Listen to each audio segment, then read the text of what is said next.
Okay? Not that we don't believe necessarily in the boxing the way they do it, right? But unfortunately, Muslims, they need a hero, right?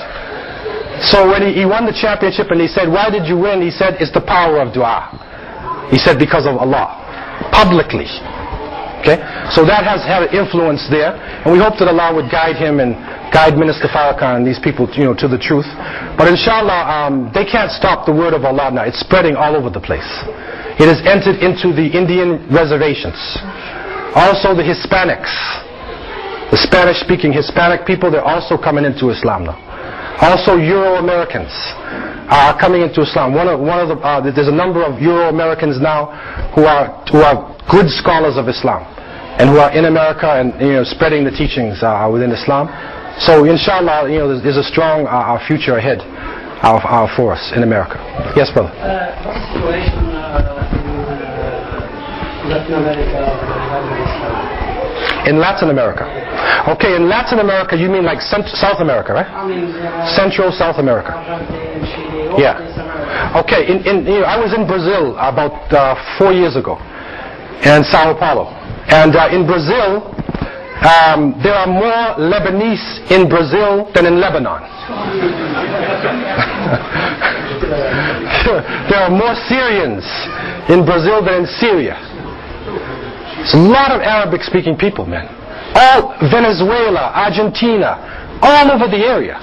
But unfortunately, the majority are not necessarily practicing, but they're there. There are masajid that are there. So there is potential for Islam to spread.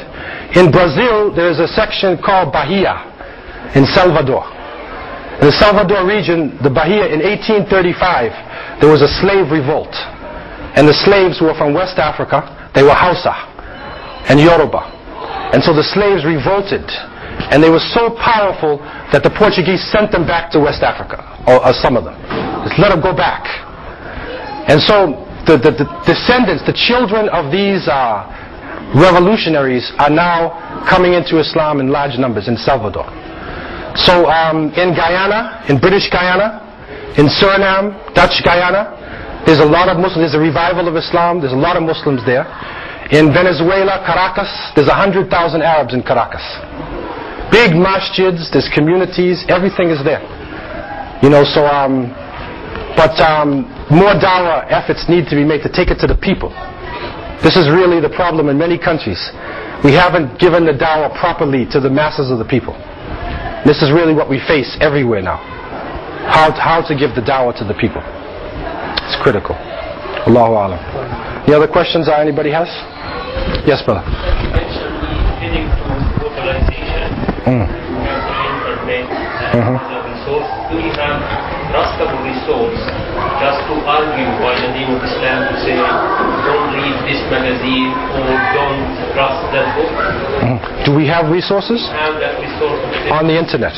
Yeah. No, well, it's internet, whatever you want. Well, there are different websites on the internet where there are Muslims who are responding to the attacks against Islam. Yeah, but if I'm not wrong, it's over 30% of website area which is by the name of Islam. But actually, when you read under music, it's actually sponsored by Christians.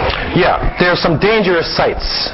And maybe the groups like ISNA and people who are on the site would know. I got the list once myself. There's a whole list of sites where the people are Christian missionaries and they say like true Islam and stuff like that. So you go into the website, you think it's Islam, but it's not. They even have a gay Muslim site.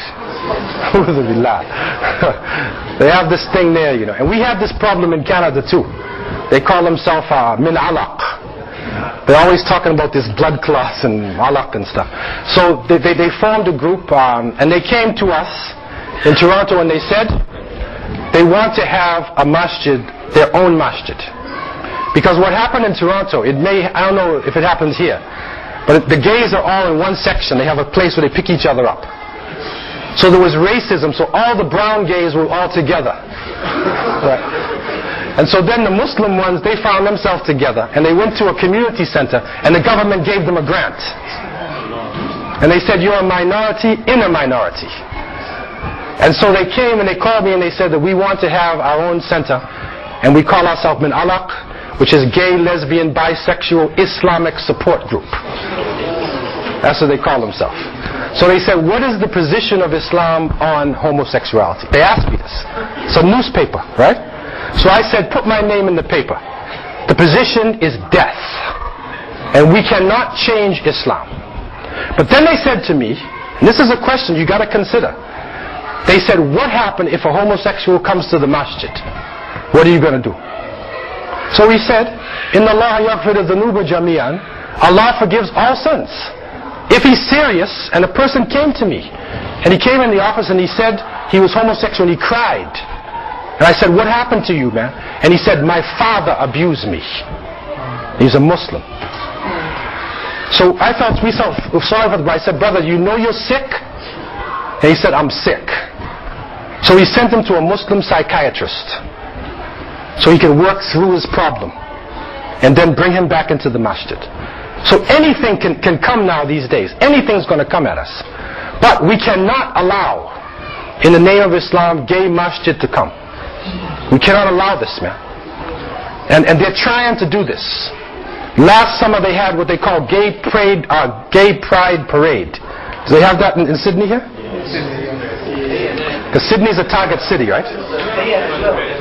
In Perth. Toronto, they had 750,000 homosexuals. Right? And they said, we're queer and we're here. And we're not going away. That's what they said, man. And they're marching in the parade. And the mayor of the city came out and marched with them, man. Even the time of Lut alayhi salam, you probably hear nothing like this, man. And then the mayor marched with them. And then they had a float for each religion. And they had some Muslim float called As-Salam. And Muslims were out there, man. And in Toronto Board of Education now, they are teaching homosexuality in all the subjects. They said they have a new rule where the teacher must talk about homosexuality in every subject. Even in math class. How can you talk about math? John and Jim equals Joan? I don't know, man. I mean, how can you talk about in math, man? X, Y, and X and X, I don't know, man. So, so the Muslims are in a state of like frenzy now. They're in frenzy, man. Because of the liberal nature of the government, right? It's so liberal. It goes with Zionism. And really it seems like, Allahu Alam, when Dajjal has his army, right, it was going to be mostly Yahud, there'd probably be homosexuals with him too.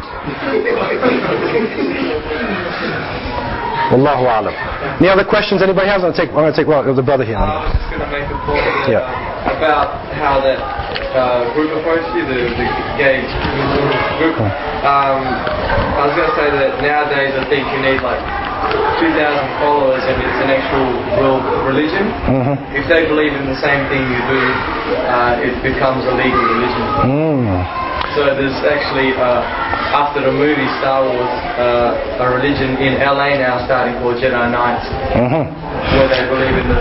And that's the reason why in San Francisco they also have Satanism. They're followers of Shaitan. A'udhu billah. Anton Levy. From that time in '64 he started it, and now it's officially recognized in the American Army. If you're a Satanist, you sign the thing, and if you die, they bring a priest of the Church of Satan. Wal-iyadhu billah. So it's reached that stage and that level in terms of the situation. And we ask Allah to protect us from this, and we ask Allah to unite our hearts and give us the strength to take this message out to every house, inshallah, in this country. أقول قولي هذا واستغفر الله لي ولكم سبحانك اللهم وبحمدك نشهد أن لا إله إلا أنت نستغفرك ونتوب إليك والسلام عليكم ورحمة الله وبركاته.